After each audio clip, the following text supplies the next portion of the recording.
Jordan Clarkson nagpaulan ng tres sa China. Coach Joe Reyes, meron na mukhang maihaharap sa fans ng Gilas matapos makuha ang kanyang unang panalo. Pero bago man mag-umpisa ang laro, nag-anunsyo na si Coach Joe Reyes na magbibitiw na siya as a head coach ng Gilas. Sino kayang ipapalit ng SBP? Pasok naman tayo sa first quarter.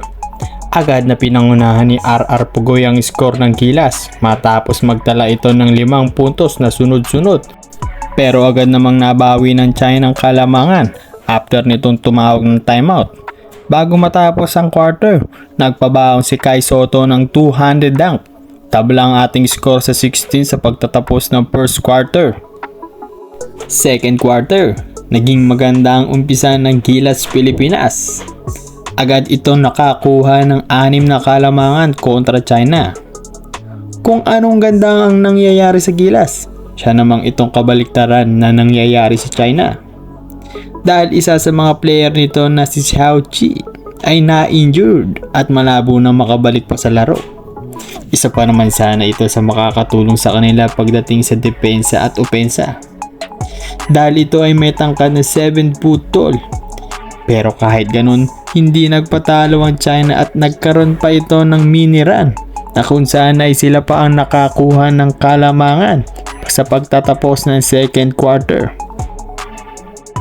Third quarter, dito na pinakita ni Jordan Clarkson ang kanyang pagiging NBA player. Gumawa lamang siya ng hindi lang isa, kundi 4 na tres na siyang nagpa-hype sa crowd. Pati nga si Senator Bato de la Rosa napatayo habang suot-suot ang kanyang damit na may nakalagay na West Philippine Sea. Naging maganda rin ang performance ni Renz Abando this third quarter. Hindi lang sa opensa pati sa depensa na siyang nagpahirap sa China. At dahil dito ay lumobo na sa mahigit 20 puntos ang kalamangan ng Gilas.